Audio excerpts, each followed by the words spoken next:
That's beautiful. Tēnā koutou te whanau o Unitarians, o tamaki makoto. Tēnā koutou nā manuhiri. No mai haere mai ke tēnei whare karakia o te atua. Ko Ted Zorn toko ingoa. Ko Charleston, South Carolina, USA, aho. Ko Cooper River te awa. Ke tamaki makoto, aho e noho ana. No reira e ro rangatira. Ma, tēnā koutou, tēnā tātou katoa. Welcome all, church whānau and visitors, to this place of worship, virtual and physical, a space made sacred by our coming together today and by gatherings of Auckland Unitarians for over 122 years. Welcome to those joining us remotely, to those here in the building, if you're a visitor, and to those watching the recording at a later time. If you're a visitor here for the first time, thank you for choosing to be here with us. If you're a member or regular attendee, thank you for returning to join together in our free and responsible search for truth and meaning. For those here in person, you're all invited to join us for a cup of tea or coffee immediately following our service. It is our sacrament of hospitality. Please join us. It won't be complete without you. Atamarie, no mai, haere mai ki tō tātou whānua. Haere mai ki te hui o te rānei. Ko Martha's Vineyard, tōku karanga motu. Ko Taiasquam, tōku karanga awa. Ko Vineyard Haven, Moana, tōku karanga Moana. Kei Hauraki o Tamaki Makoro, aho e noho ana. Ko Kate Lewis, aho. We had a different service planned for today, one that we look forward to having in the near future. But given Clay's death, we thought that it might be hard to concentrate on anything else this morning. For those who are visiting or may not have heard, our recently retired minister Clay Nelson died on Thursday. Those of us who have known Clay are grieving. So we've changed this service to reflect on coming together in grief and the wonder of life. Later in the service, Rachel MacIntosh, Clay's wife, will present a talk that Clay wrote and presented to us a couple years back called Welcome to Limbo. Please leave your certainties at the door. Appropriately, it's about how we respond to chaos, uncertainty, and the unexpected.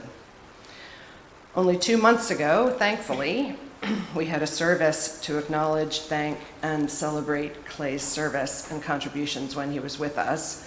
So that is not the primary point of today's service, nor is it a funeral, because that will happen next Saturday morning. Today's service, the talk, readings, and music are intended to encourage contemplation, not mourning. Some of the readings are the ones Clay used for his Welcome to Limbo service. Come, let us worship together. Our opening words will be read by Viv Allen.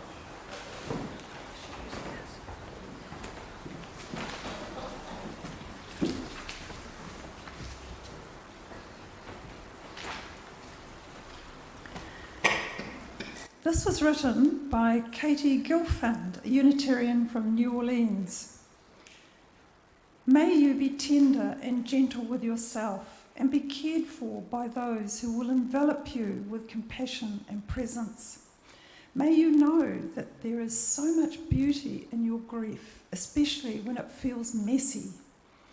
May you know that the depth of your grief is a measure of the love your heart is capable of. May you cry an ocean of tears and never fear the tides of your grief. May you scream and rage and emote your pain in safe and supported spaces. And may you never be judged for the power of your expression. May you be comforted by a blanket woven of love when you feel the harsh and palpable illusion of aloneness. May you remember in moments of despair that all life comes from the womb of sacred darkness, and that something new will be born from this void. May you allow yourself to change May the pain of your loss awaken you to the pulse of your humanity. May you have the faith in the crucible of your soul to transform this grief into a numinous song that brings you closer to your divinity. May your experience of loss expand your capacity to extend compassion to others. May you eventually wear scars as luminous gems on the unfurled wings of your heart. And may you always remember the preciousness of life.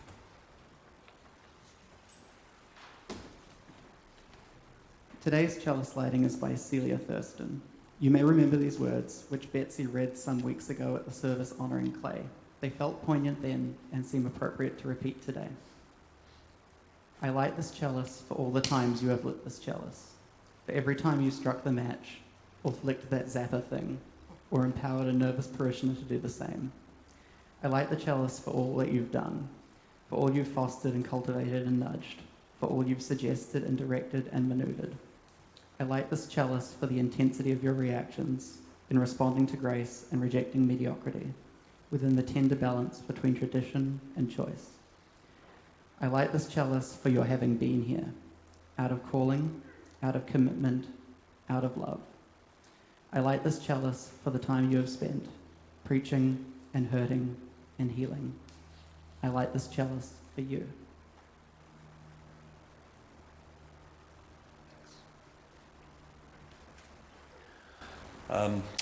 Please join with us now in reciting the covenant of the church, which David has put on the screen. Love is the doctrine of this church. Quest for truth is the sacrament, and service is its prayer. To dwell together in peace, to seek knowledge and freedom, to serve humankind in fellowship, and that all souls shall grow in harmony.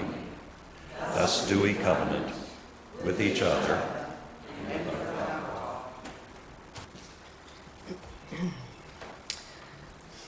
Now it's time for the reading. Clay read this story on the day he gave the talk that Rachel will deliver today, and it seems very appropriate now as we consider together how we continue on in this church without Clay. The story is called Gate A4 by Naomi Shihab Nye and was read by Shireen Caldwell.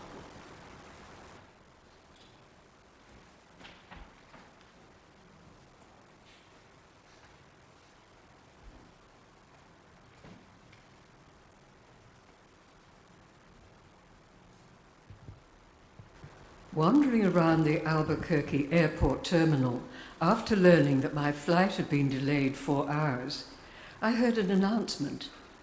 If anyone in the vicinity of Gate A4 understands any Arabic, please come to the gate immediately. Well, one pauses these days. Gate A4 was my own gate. I went there. An older woman in full traditional Palestinian embroidered dress, just like my grandma wore, was crumpled to the floor wailing, "Help!" said the flight attendant. "Talk to her. What's her problem?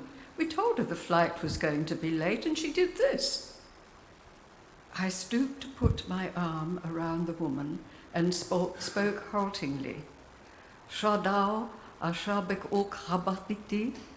Stani shwa min fatik shibit siwe." The minute she heard any word she knew, however poorly used, she stopped crying.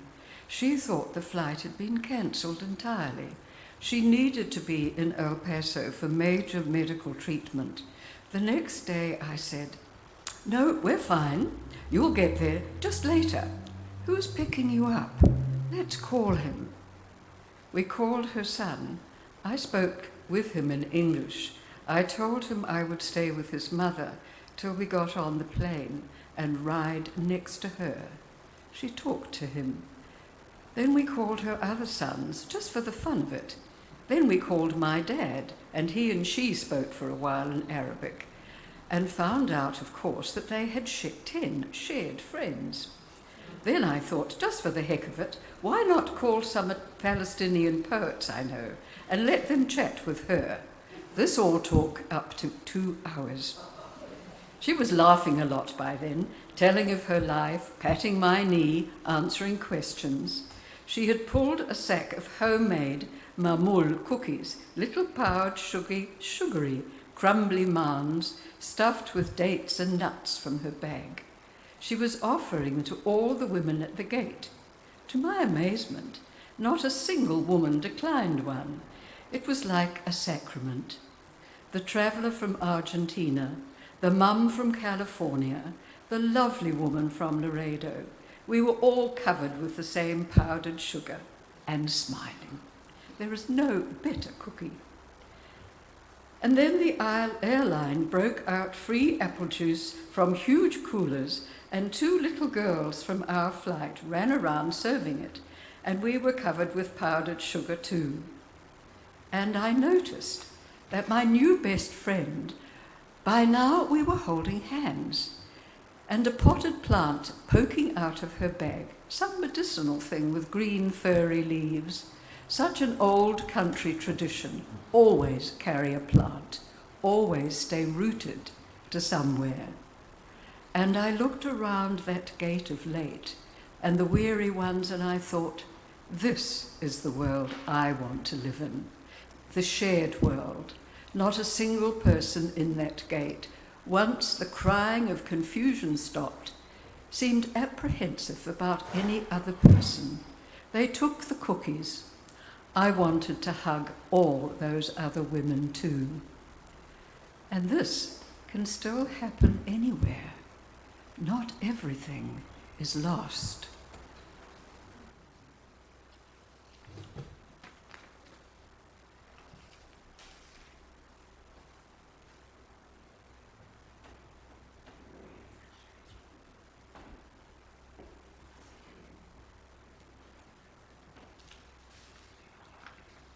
There is a more soothing melodic voice than Shireen's. I don't know it. It's really beautiful. Now it's time for today's musings, which Rachel will present. You're still okay?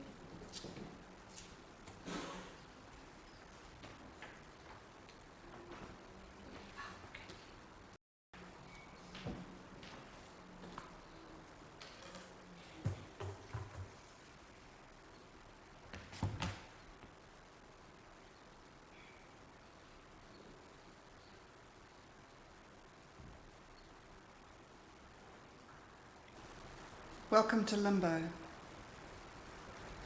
Buddha told a parable. A man was travelling across a field when he encountered a tiger. He began to run, and the tiger chased after him. Coming to a precipice, he slipped and was able to catch hold of the root of a wild strawberry bush hanging in the air. The tiger sniffed at him from above. Trembling, the man looked down, only to find that another tiger was waiting to eat him.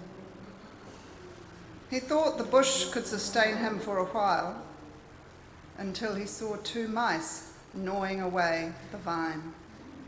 A tiger above, a tiger below. The man saw a ripe strawberry near him.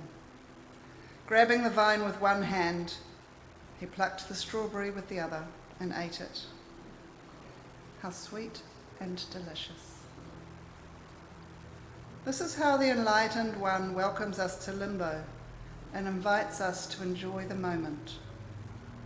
For, as Shunryu Suzuki Roshi puts it, life is like stepping into a boat that is about to sail out to sea and sink. Limbo is a place we are called to live without the comfort of certainties, other than those of death and taxes. You don't have to be Siddhartha Gautama, aka the Buddha, or a Unitarian minister to know that we find limbo stressful. As human beings, we share a tendency to scramble for certainty whenever we realise that everything around us is in flux. In difficult times, the stress of trying to find solid ground, something predictable and safe to stand on, seems to intensify. But in truth, the very nature of our existence is forever in flux. This isn't exactly headline news. All of us have lived in times of uncertainty, individually, as a family, in a city, or in a country. What exactly is the attraction of certainty anyway? Turns out the brain likes it and finds uncertainty painful. Certainty is the confidence we have in our beliefs, including the sense that something just feels right. Jonah Lehrer coined a phrase, information craving. The idea is that we crave information for the sake of it. Often that information doesn't make us more effective or adaptive. It just reduces a sense of uncertainty. It's part of the reason that mind games like solitaire, Sudoku, and crosswords are enjoyable. They give us a little rush from creating more certainty in the world in a safe way. Scientific American Mind magazine goes so far as to call this an information addiction. It's all about the burst of dopamine we get when a circuit is completed. It feels good. But that doesn't mean it's good for us all the time. Knowing that we automatically avoid uncertainty explains why any kind of change can be hard. It's inherently uncertain. It explains why we prefer things we know over things that might be more fun or better for us, but are new and therefore uncertain. It explains why we prefer the certainty of focusing on problems and finding answers and data from the past, rather than risking the uncertainty of new creative solutions. It is why some religions prefer a theology of certainty. This is why Christians drawn to this view have supported slavery, support homophobia, stand against other faith traditions and cultures, speak against care of the earth, advocate an economics of neoliberal capitalism, and stay closed to any possibility of question and of change in their approach and faith. While it is good to have a foundation of faith to stand upon, a theology of certainty that takes such an unbending approach has caused much harm. And tragically, it is a theology that is practiced by many. A characteristic of uncertainty is impermanence. It is hard to feel grounded when there might be an earthquake tomorrow. One of the virtues of Buddhism is that it does not shy away from uncertainty or impermanence. This is the fundamental anxiety of being human. Anxiety or queasiness in the face of impermanence isn't something that afflicts just a few of us. It's an all-pervasive state that human beings share. But rather than being disheartened by the ambiguity, the uncertainty of life, what if we accepted it and relaxed into it? What if we said, yes, this is the way it is. This is what it means to be human. Once, someone asked a well-known meditation master, in this world where everything changes, where nothing remains the same, where loss and grief are inherent in our very coming into existence, how can there be any happiness? How can we find security when we see that we can't count on anything being the way we want it to be? The teacher, looking compassionately at this fellow, held up a drinking glass and said, "You see this goblet? For me, this glass is already broken. I enjoy it. I drink out of it. It holds my water admirably, sometimes even reflecting the sun in beautiful patterns. If I should tap it, it has a lovely ring to it. But when I put this glass on a shelf and the wind knocks it over, or my elbow brushes it off the table and it falls to the ground and shatters, I say, of course. When I understand that this glass is already broken, every moment with it is precious. Every moment is just as it is, and nothing needs to be otherwise. To achieve what the meditation master experienced, we need to overcome our addiction. We must stop craving information to keep uncertainty at bay. The Buddha offers a simple spiritual path, but not one easy to live out. Bird's Nest Roshi was a teacher who lived in and did meditation in a tree. The governor of the province heard about Bird's Nest Roshi and went to see him. He found the master sitting in his tree doing meditation. He called to him saying, "Oh, Bird's Nest, you look very insecure to me up there." Bird's Nest Roshi looked down at the governor and replied, "Oh, governor, you look very insecure to me down there." All things are under the law of change, and political position is the most ephemeral of all. The governor knew very well what Bird's Nest Roshi was talking about, so he took a different tack. "Tell me," he said, "what is it that all the Buddhas taught?" Bird's Nest replied, "Never do evil, always do good. Keep your mind pure." Thus all the Buddhas taught. The governor responded, "Always do good, never do evil, keep your mind pure. I knew that when I was 3 years old." "Yes," said Bird's Nest Roshi, "a 3-year-old child may know it, but even an 80-year-old politician cannot put it into practice." To begin this practice, Pema Chodron, an American Buddhist nun, shares a dream about her ex-husband. "I was just settling down for a quiet evening at home when he arrived with 6 unknown guests and then disappeared, leaving me to take care of them. I was furious. When I woke up, I thought ruefully, so much for being finished with anger. Then I started thinking about an incident that had occurred the previous day, and I began to get furious all over again. This completely stopped me in my tracks, and I realised that waking or sleeping, it's just the same. It isn't the content of our movie that needs our attention, it's the projector. It isn't the current storyline that's the root of our pain. It's our propensity to be bothered in the first place. The propensity to feel sorry for ourselves, the propensity to be jealous, the propensity to get angry. Our habitual, all too familiar emotional responses are like seeds that we just keep watering and nurturing. But every time we pause and stay present with the underlying energy, we stop reinforcing these propensities and begin to open ourselves to refreshing new possibilities. As you respond differently to an old habit, you may start to notice changes. In the past, when you got angry, it might have taken you 3 days to cool down.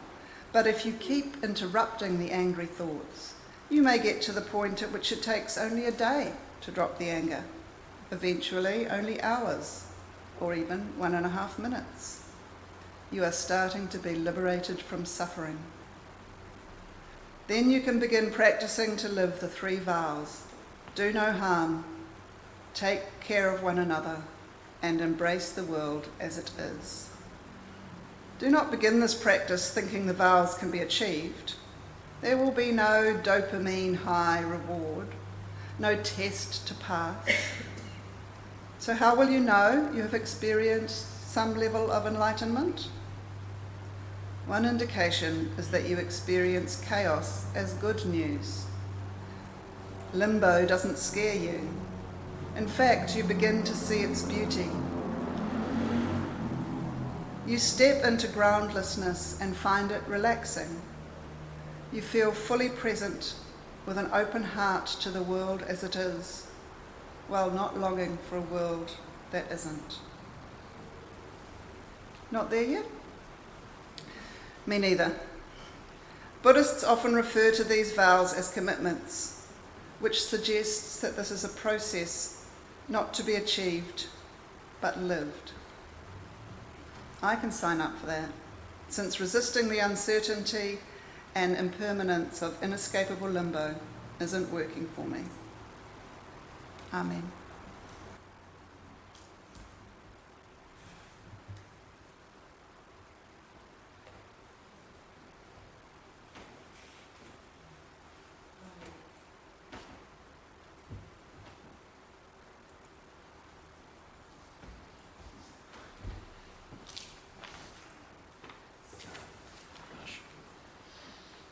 Okay, it's time to extinguish the chalice.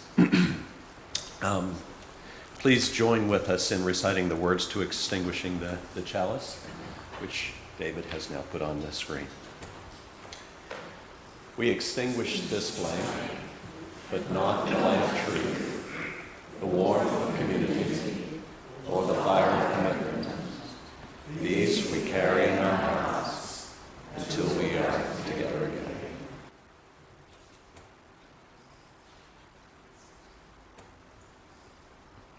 Supporting cast is always good.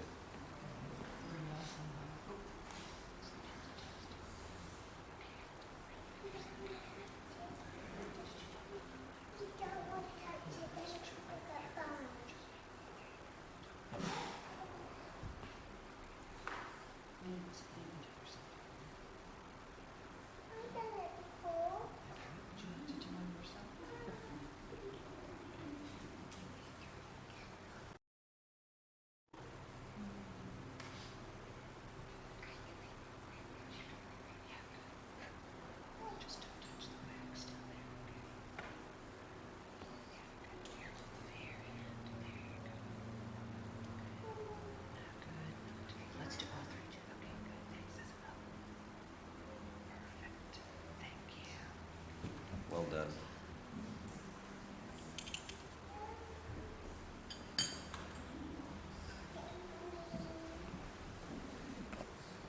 These closing words were also chosen by Clay on the Sunday he delivered the Limbo talk. They were written by Gwen Matthews and will be read by Chris Coles.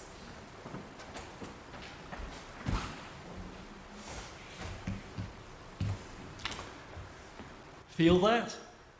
Each breath, every inhale, exhale, we are living, breathing, connected. Feel that? In your bones, in your muscles, in your heart and your blood. That is the extraordinary you, the you who was born for this time, this place, this moment. Feel that? The struggle, the worry, the pain, the loss, the grief. It is still you. You are still whole, complete, beautiful, extraordinary. Feel that.